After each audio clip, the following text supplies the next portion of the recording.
No princípio, Deus se revelou em elementos que o homem podia ver, sentir e compreender. Um desses elementos é o fogo. Da sarça ardente ao Pentecostes, o fogo sempre foi sinal da presença divina. O fogo é força, é luz e é transformação. Ele aquece, ilumina, consome e purifica. Na Bíblia, o fogo sempre foi um sinal da presença e do poder de Deus. Hoje, vamos decifrar o código do fogo.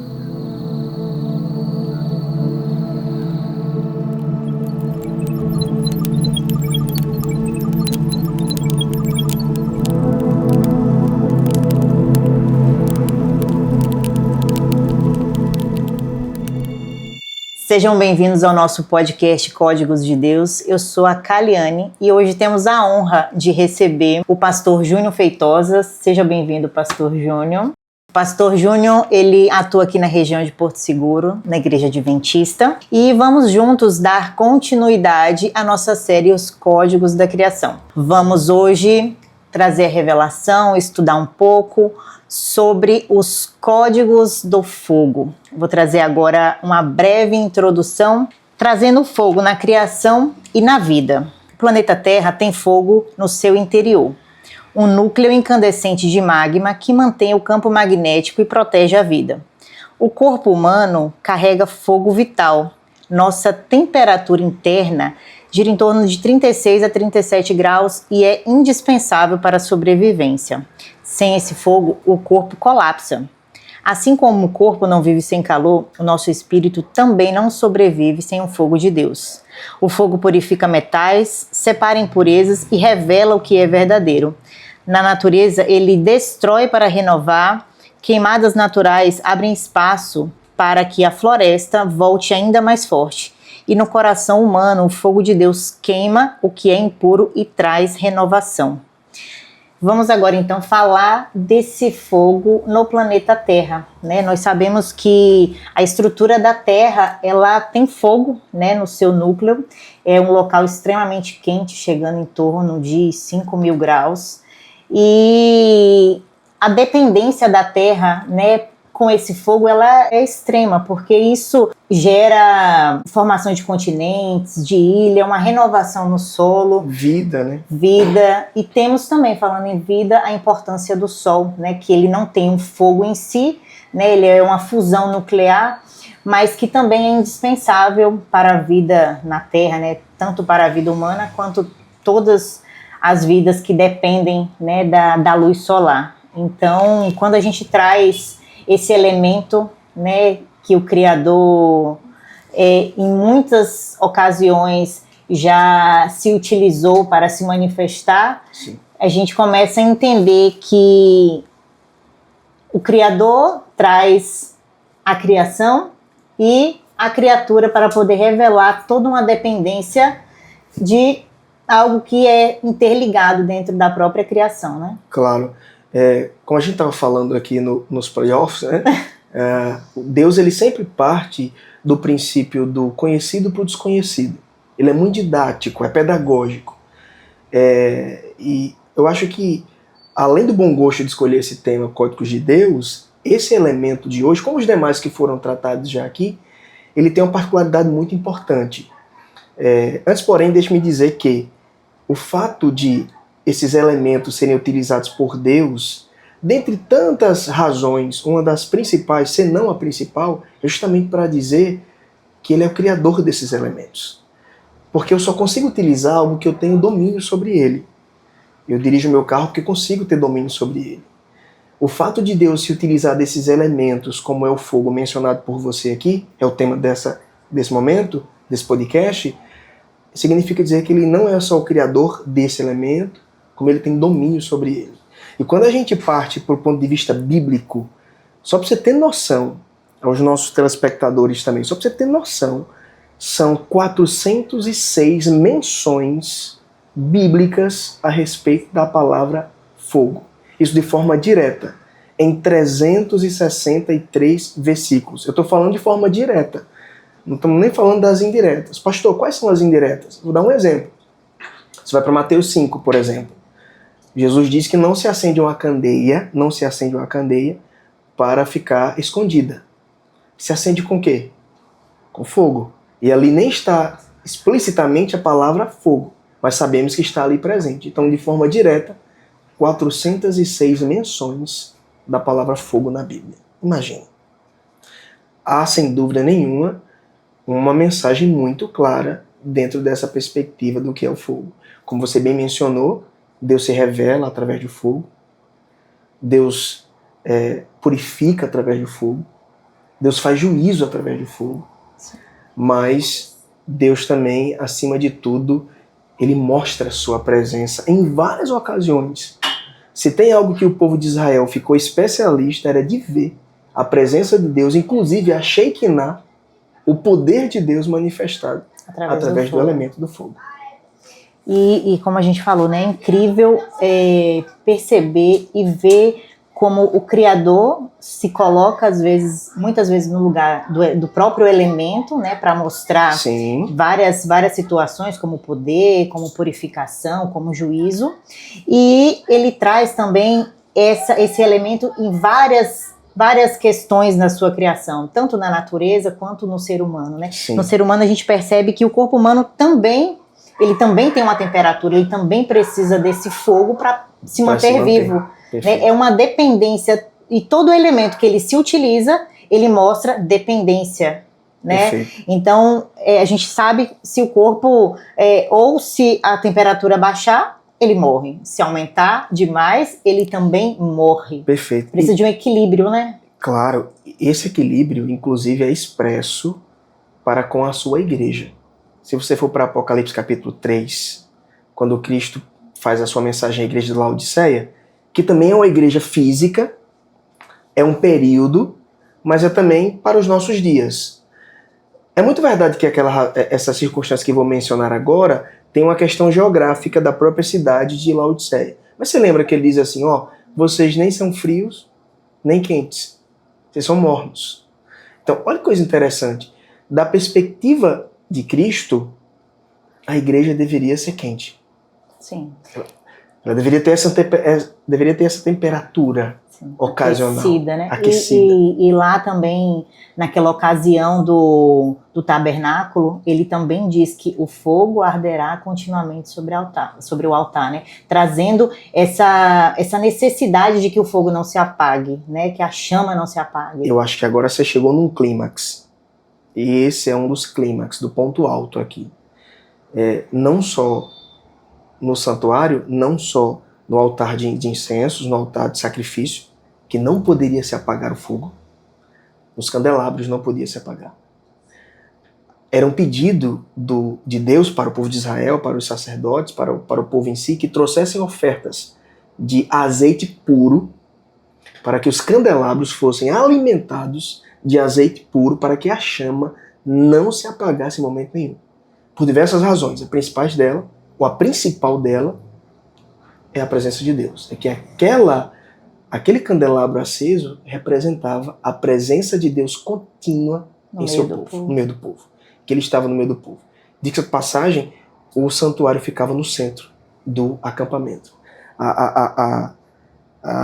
As tribos, elas acampavam ao redor, em 4 e 4, e ao meio do acampamento, o tabernáculo. E talvez você que nos escuta e que nos assiste agora, fique pensando que é algo simples, mas em linhas diretas, nós estamos falando de uma cidade mais ou menos do tamanho de Belo Horizonte para comportar o acampamento de Israel.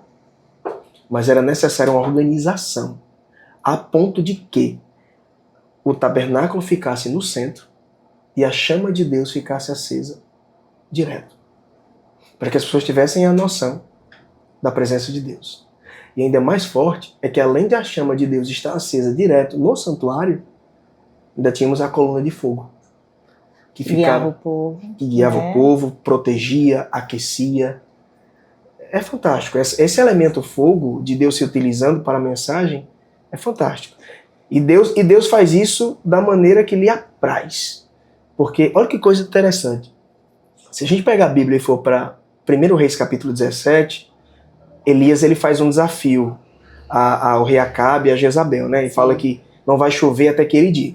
No capítulo 18 tem aquele episódio icônico de Elias enfrentando os profetas de Baal. Ele manda fazer 2 holocaustos ali, 2 locais de sacrifício.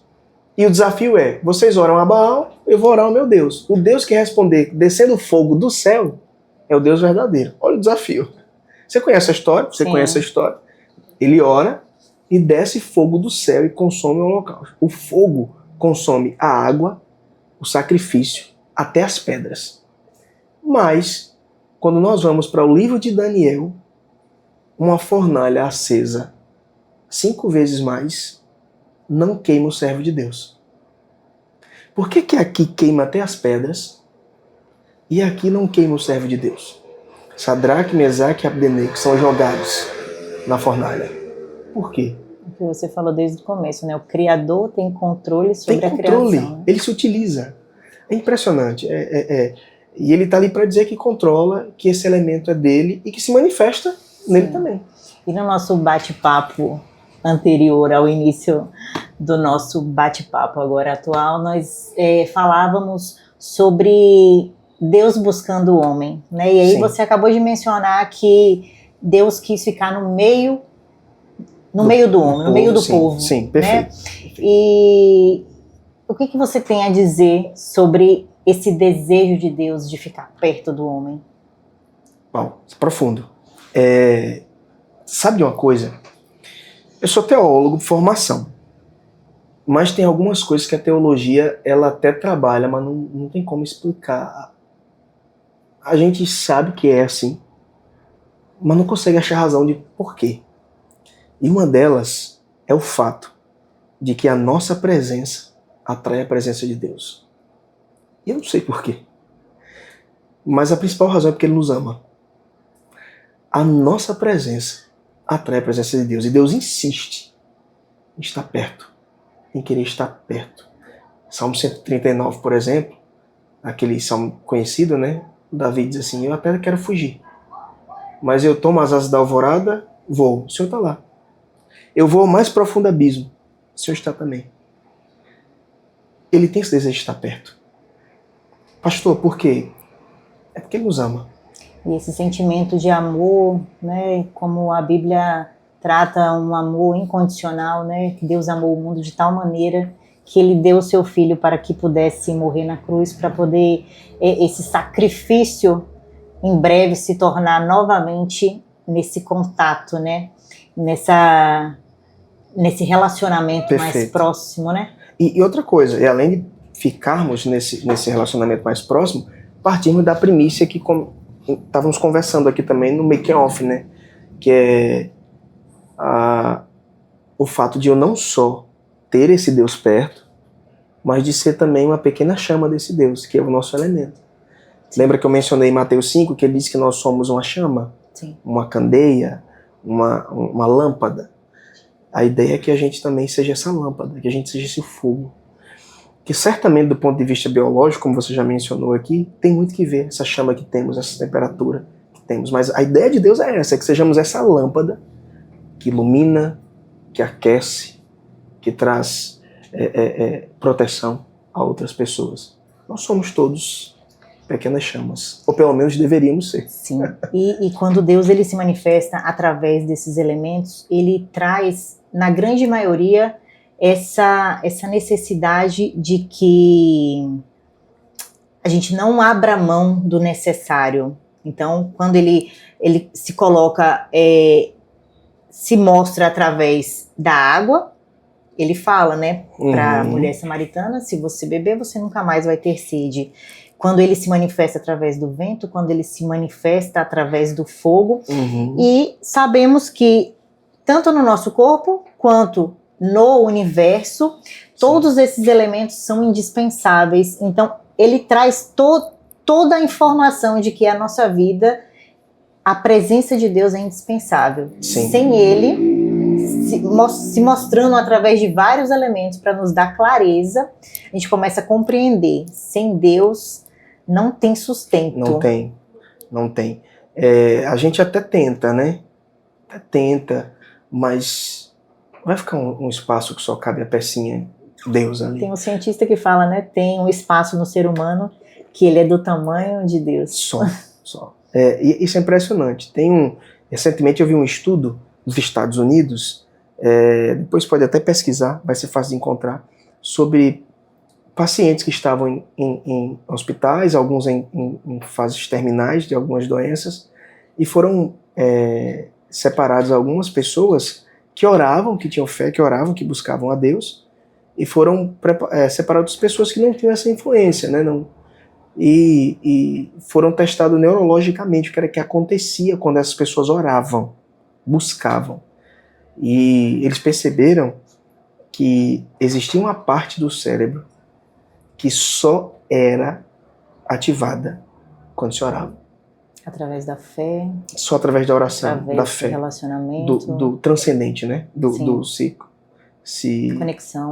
Conectar, ou a tentativa de se conectar com o transcendente. Sim. Então, de fato, quantos de nós não já vivemos uma vida, uma perspectiva de procurarmos o que está faltando? Por que está faltando? Por que está tudo certo? Por que as contas estão pagas? Por que eu tenho trabalho e eu deito aqui e me sinto vazio? O que está acontecendo? Amigo, esse espaçozinho aí, só Deus.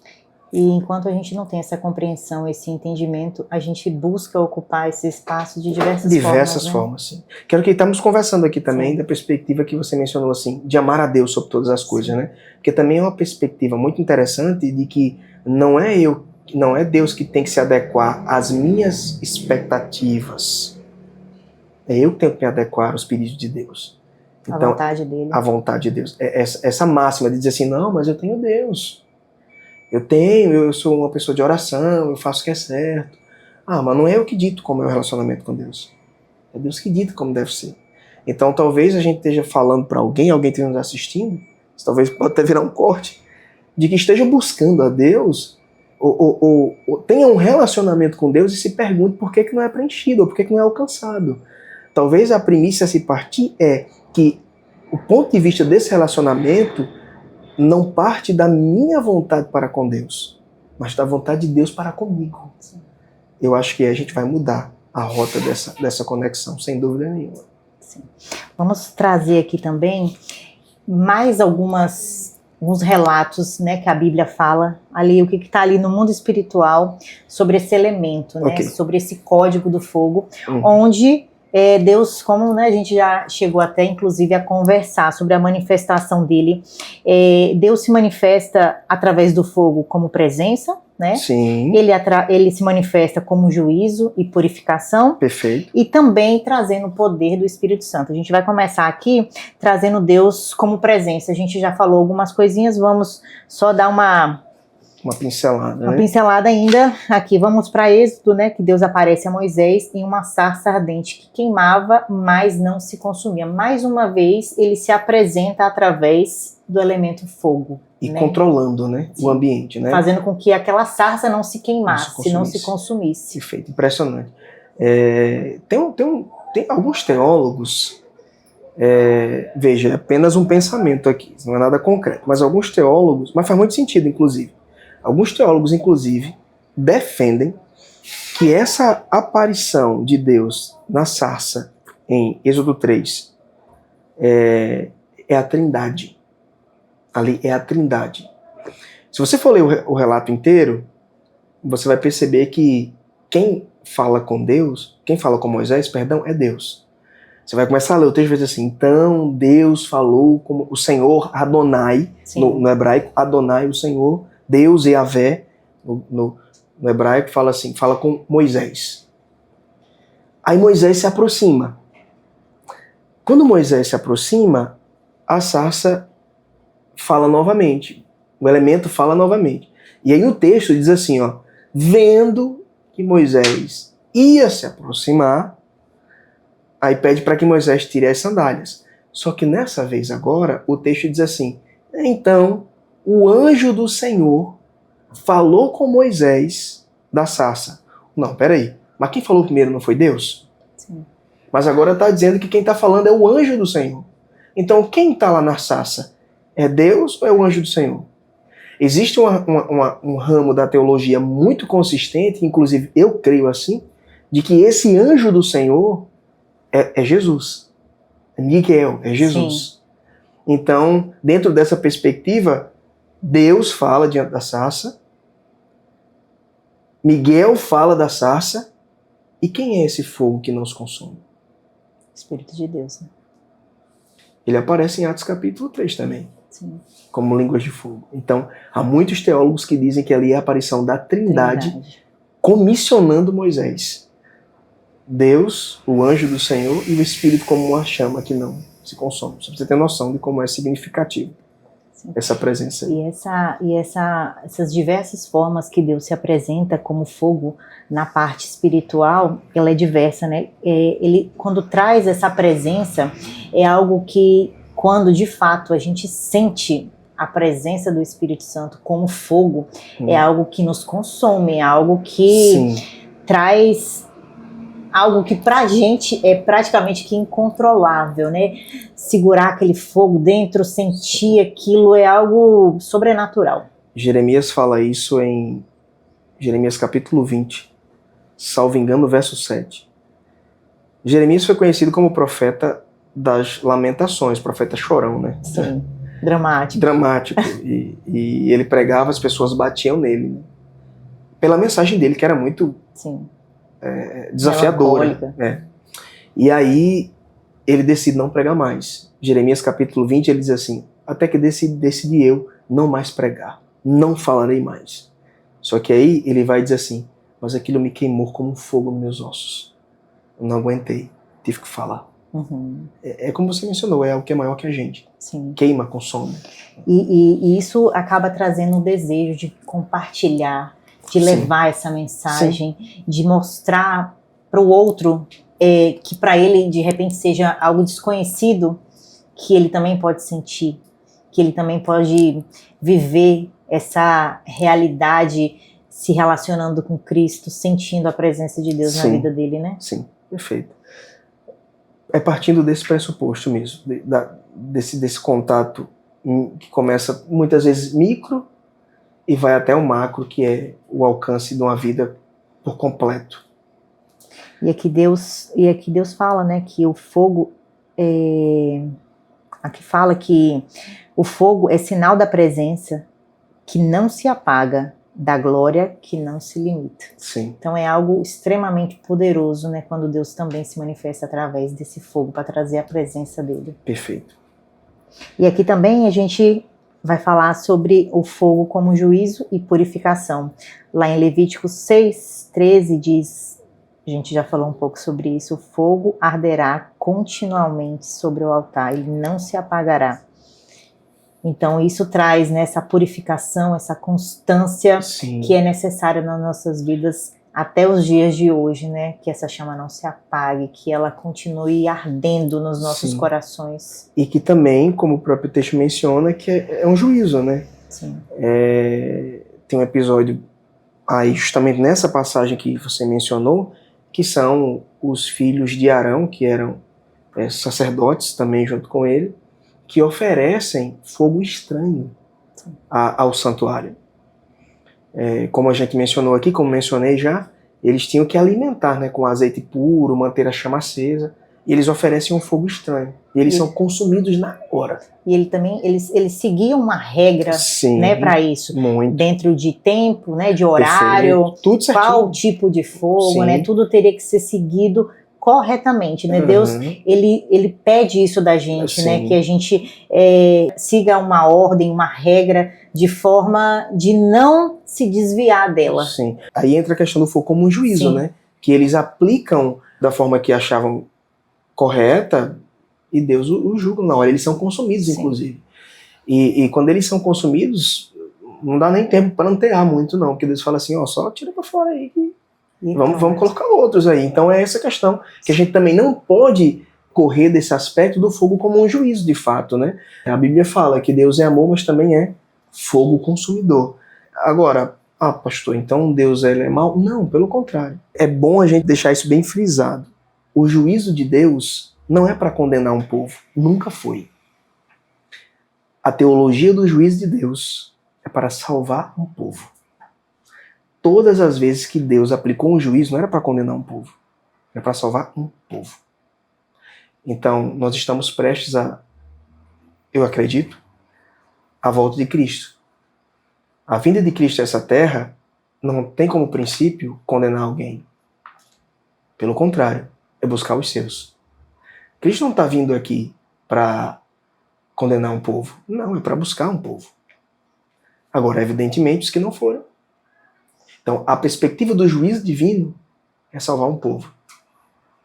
E o ser humano, ele tem muito o hábito de sempre não se responsabilizar, sempre colocar a responsabilidade dele para outra pessoa, e muitas vezes coloca nas costas de Deus. Sim. Então, Deus, ele traz uma orientação, ele traz uma regra, Sim. né? Ele traz um caminho, e simplesmente o ser humano, como, né, você falou, você conhece Deus, você sabe da existência de Deus, você entende que Deus é amor, que Deus tem as melhores coisas para você, só que você escolhe o seu caminho. Sim. Né? É como um pai que quer o melhor para um filho, né? E fala, filho, o caminho é por aqui. Só que o filho vai crescendo e começa a escolher os próprios caminhos. E quando as coisas dão errada, a culpa não é dos pais, Não, né? Como não é de Deus. Claro, e da perspectiva humana, é até um conhecimento inato, que muitos filósofos, inclusive, chegaram ao conhecimento de Deus, ou pelo menos a confessar a existência do transcendente de Deus, do que nós chamamos dentro da teologia e filosofia do conhecimento inato. O que é isso? Um deles, por exemplo, é essa questão moral. Em todas as civilizações do mundo, mãe tem que ser respeitada.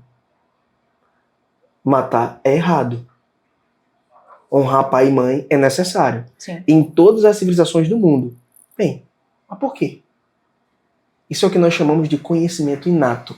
É a lei moral de Deus que é aplicada a todo ser humano. Ainda que de forma inata, mas a gente sabe o que é certo e o que é errado. E sabe de onde veio. Né? E sabe de onde veio. Então, assim, dessa perspectiva, muitos filósofos acreditavam nessa questão transcendente ou de algo maior por trás disso tudo, por causa dessas questões morais que nós já nascemos com ela. Ninguém precisa ensinar que matar é errado. E essa questão do juízo de Deus, como você falou, ele não tem o desejo, como nós, como pais, não tem o desejo de punir os nossos filhos. Sim. Ou que algo ruim aconteça. Sim. Com eles. Mas ele já trouxe a orientação. Trouxe. Né? Ele já, inclusive, para muitos de nós, trouxe alguém falando ao pé do nosso ouvido, não. Sim. Faz isso, o caminho é esse. E muitas vezes a gente teimou.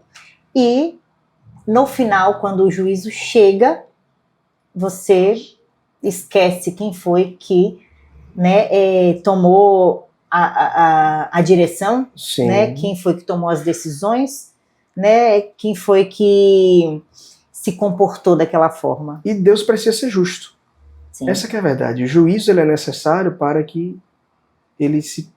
Não que ele necessite provar, porque não necessita, né? Mas para nós, para que entendamos que ele é justo, sim. O juízo é necessário porque ele é justo. E o que é bonito eu posso até dizer que de repente na paternidade de Deus é que toda vez que ele traz juízo, ele faz um apelo antes. Sim, todas, né? As vezes. Todas as vezes ele faz um apelo antes. Inclusive hoje nós estamos vivendo num tempo de grande apelo. Um grande apelo. Né? Porque o mundo hoje fala sobre a volta de Cristo, o mundo hoje fala sobre um Criador, sobre Jesus como o caminho, como a verdade, como a vida, e como nos tempos de Noé, né, muitos ainda estão de ouvidos tapados, não querendo ouvir uma mensagem que tem sido pregada de forma firme, de forma... sabe, sempre batendo ali naquela mesma tecla, e muitos não têm aceitado, né, esse apelo que Deus sempre fez, né, em várias ocasiões na Bíblia. Várias, e vou dizer mais, partindo dos pressupostos do conhecimento inato, do conhecido para o desconhecido, você não precisa ser teólogo, você não precisa ser doutor, você não precisa ser letrado, para você saber. Mas você não precisa estar dentro do meio evangélico cristão para que você pelo menos perceba que tem alguma coisa errada com o mundo. Para que você entenda que da maneira que está, a gente não vai muito longe mais. Eu sempre, às vezes falo nos sermões, falo nos estudos bíblicos, teológicos, eu sempre falo assim. Inclusive, recentemente alguém me perguntou, falou assim, pastor, você acha que Jesus demora uns 50 anos para voltar? Falei, a gente não pode marcar datas, não tem como não, mas vamos pensar juntos aqui. Como você acha que vai estar o mundo daqui a 50 anos? Como você acha que vai estar o sol daqui a 50 anos? O aquecimento global? Como você acha que vai estar o preço dos mercados? A mente humana. Como você acha que vai estar a mente humana? Como você acha que vai estar as questões morais, as civilizações? Sim. Então pode ser que melhore. Ok, tudo bem. Mas não é isso que tem se mostrado. E a gente tem percebido, uma degradação, né? É enorme, inclusive moral. Sim. Moral. Uma perda de valores, uma perda de identidade, ou até mesmo uma falta de conhecimento muito vasta sobre a identidade, sobre um propósito, sobre algo que te traz, né, um significado, um prazer em viver. Né? Isso mesmo. As pessoas que perdem a razão do pertencimento, do ser, do existir, Sim. Não sabem por que ou para que estão aqui, qual é o seu propósito. Claro, isso tudo gira em torno dessa perspectiva do afastamento de Deus, né? O afastamento. E é bonito ver como Deus, até mesmo trazendo juízo, ele é justo. Sim, né? Justo. Uma vez eu perguntei para uma classe de estudos, né? Vocês têm medo do juízo de Deus? Aí todo mundo falou que tinha, né? Ah, temos. Falei, mas por que se o juiz é justo? Então, a perspectiva do juízo de Deus como sendo algo, abro aspas, castigo, que não é, mas se nós partirmos desse princípio que seria um castigo, ainda assim o problema não está em Deus. Sim. Por que eu tenho medo? Não fala sobre Deus, fala sobre mim. Que eu me conheço, eu sei das minhas circunstâncias. Então por que eu tenho medo do juiz se o juiz é justo? Porque eu sei da minha condição. Mas como eu já disse e repito, a perspectiva do juízo de Deus é para salvar e buscar um povo. Sempre foi para isso.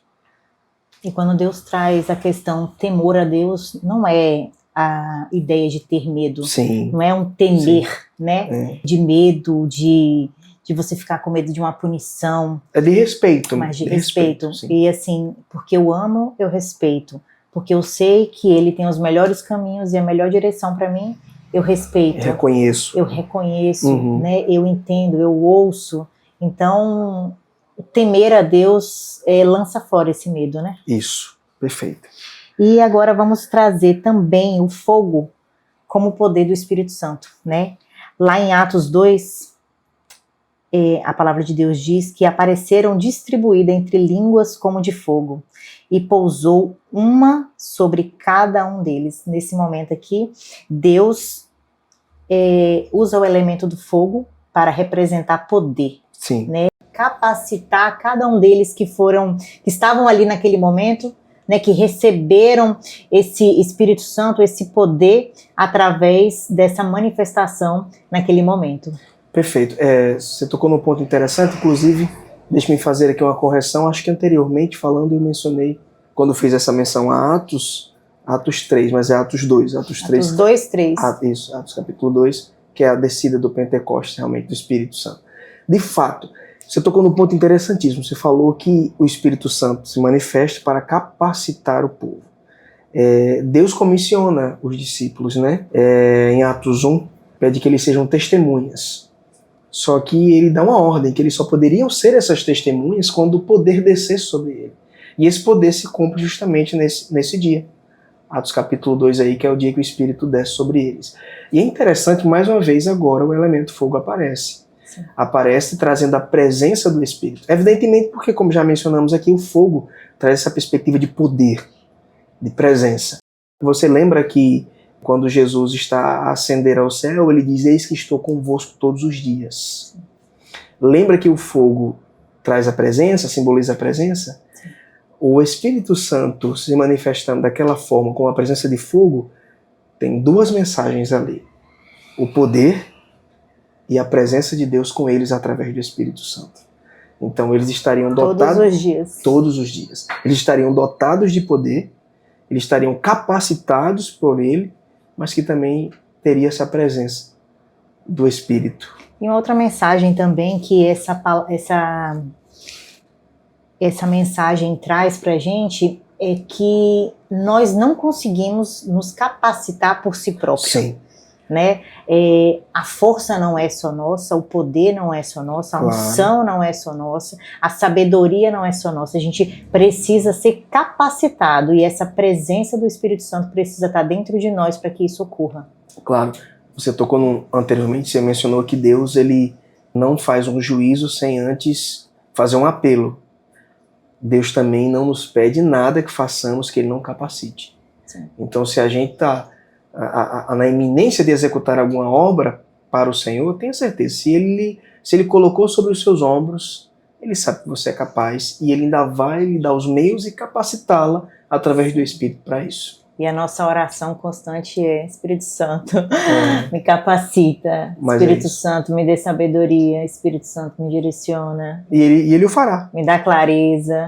E Ele fará. Ele fará. E uma coisa interessante também sobre essa questão do Espírito Santo e a presença dele na nossa vida, né? Hoje cedo abordamos o tema do fruto do Espírito na nossa vida e é impossível, né, quando você abre o coração, né, como a palavra diz, eu estou à porta e bato, se você abrir, eu entro. Então, quando você dá espaço para o Espírito Santo, que é o mesmo Deus habitando dentro de você, você é o próprio altar.